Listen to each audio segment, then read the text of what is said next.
वहीं 6 राज्यों की 7 विधानसभा सीटों पर उपचुनाव का मतदान खत्म हो गया है। यूपी के गोला गोकर्णनाथ विधानसभा क्षेत्र में समाजवादी पार्टी ने धांधली के आरोप लगाए, तो तेलंगाना की मुन्नोगोडे सीट पे बीजेपी और टीआरएस कार्यकर्ताओं में झड़प हुई। इन सभी सीटों के नतीजे 6 नवंबर को आएंगे।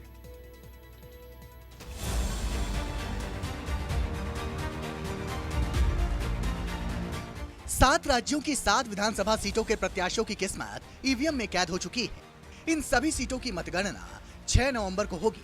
नतीजे आने तक प्रत्याशियों की धड़कनें बढ़ी रहेंगी, क्योंकि जनता ने किसको वोट दिया ये सिर्फ जनता ही जानती है। जिन सीटों पर उपचुनाव हुए हैं उनमें बिहार की मोकामा और गोपालगंज, उत्तर प्रदेश की गोला गोकर्णनाथ, हरियाणा की आदमपुर, ओडिशा की धामनगर, महाराष्ट्र की अंधेरी ईस्ट।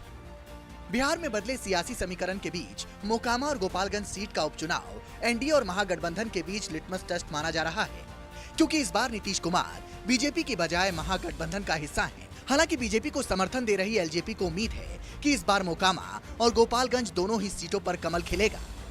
चुनाव एक तरफा है, हम लोग चुनाव बहुत ज्यादा वोट से जीतने जा रहे हैं।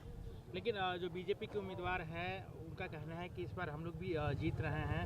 तो अनंत सिंह जेल में है, तो कहीं ना कहीं अनंत सिंह लगा 3 बार जेल में थे, 3 बार उनके जेल में रहते चुनाव हम लोग लड़े हैं और मतलब बहुत बढ़िया वोट से जीते हैं। 6 स्टेट में बाई इलेक्शन है, जिसमें सब सीटों पर भारतीय जनता पार्टी जहां हम लड़ रहे हैं वो जीतने जा रहे हैं। तेलंगाना में भी जीतेंगे, उत्तर प्रदेश में भी जीतेंगे और बिहार की दोनों सीट जो हमारा गठबंधन जब से टूटा है और नया गठबंधन आरजेडी और जेडीयू का बना है, उसके बाद ये पहला चुनाव है बिहार के अंदर। मोकामा में और गोपालगंज में, गोपालगंज सीट हमारे पास पहले से थी, हम अपार बहुमत से जीतेंगे और मोकामा सीट भी हम राजद से छीनेंगे।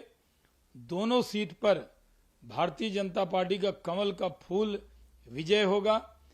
इस बार मोकामा का बच्चा जितने भी लोग हैं, बुजुर्ग है, महिला है, सभी लोग मन बना चुका है कि इस बार जो है हर हाल में भाजपा के कैंडिडेट सोनम देवी को बहुत मतों से जिता के विधानसभा भेजना है। ये पूरा मोकामा विधानसभा का लोग मन बीजेपी विधायक अरविंद गिरी के निधन के बाद खाली हुई यूपी की गोला गोकर्णनाथ सीट पर बीजेपी और समाजवादी पार्टी का सीधा मुकाबला था। मतदान के दौरान समाजवादी पार्टी ने प्रशासन पर धांधली के आरोप लगाए, तो साथ ही चुनाव आयोग पर बीजेपी की कठपुतली बनकर काम करने का आरोप लगाया, लेकिन प्रशासन ने धांधली के आरोपों को खारिज कर दिया। कार्यकर्ता की हैसियत से काम कर रहा है, तो भारतीय जनता पार्टी की कठपुतली बनकर के प्रशासन रह गया है। शाहपुर में जो स्थिति आई है निकल के कि वहाँ पूरी तरीके से जो गुंडागर्दी की गई और वहाँ पर जो समाजवादी पार्टी के एजेंट सूबे बनने के लिए गए थे, उनको विधायक जो हमारे पूर्व विधायक हैं उनके भतीजे आशुतोष गिरी जो कि सहायक अध्यापक भी हैं, उनके द्वारा वहाँ से लोगों को भगाने का काम किया गया और वो पूरी तरीके से चुनाव प्रचार में लगे हुए हैं।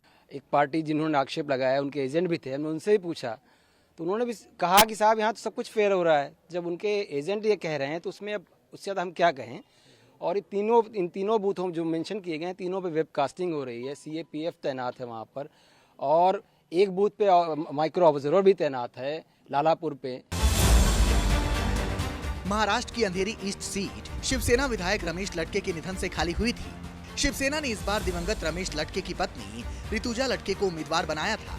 बीजेपी ने हाल ही में यहां से अपना उम्मीदवार वापस ले लिया था। हरियाणा की आदमपुर सीट पर बीजेपी और कांग्रेस के बीच कड़ी टक्कर थी, लेकिन इंडियन नेशनल लोकदल ने भी मुकाबले को रोचक बनाने की पूरी कोशिश की थी। सत्ताधारी बीजेपी, जेजेपी और भजनलाल परिवार के लिए यह विरासत बचाने की लड़ाई है। कांग्रेस पार्टी की छवि, जयप्रकाश का पार्लियामेंट्री अपना एक्सपीरियंस, और लोग जानते हैं कि जयप्रकाश जो कहता है वो करके दिखाता है। मैं विपक्ष में 5 वर्ष तक कलायत विधानसभा क्षेत्र से इंडिपेंडेंट एमएलए रहा। कुलदीप तो बीजेपी का साथ देता था और मैं बीजेपी के खिलाफ था।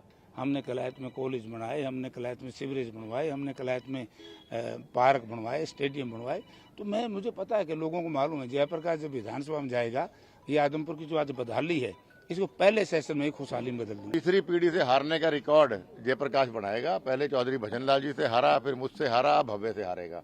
और आदमपुर हल्का फिर से एक बार उन्नति के पथ पे चलेगा। ये बुरा हाल रहेगा, जमाना जब्त के हालात मुझे उनके लगते हैं, लेकिन मुकाबला एक तरफा है और कांग्रेस पार्टी को हम धूल चटाने का काम इस बार कांग्रेस विधायक के इस्तीफे से खाली हुई तेलंगाना की मुनुगोडे विधानसभा सीट पर बीजेपी और टीआरएस ने आक्रामक तरीके से प्रचार किया था और ये आक्रामकता मतदान के दौरान भी दिखी।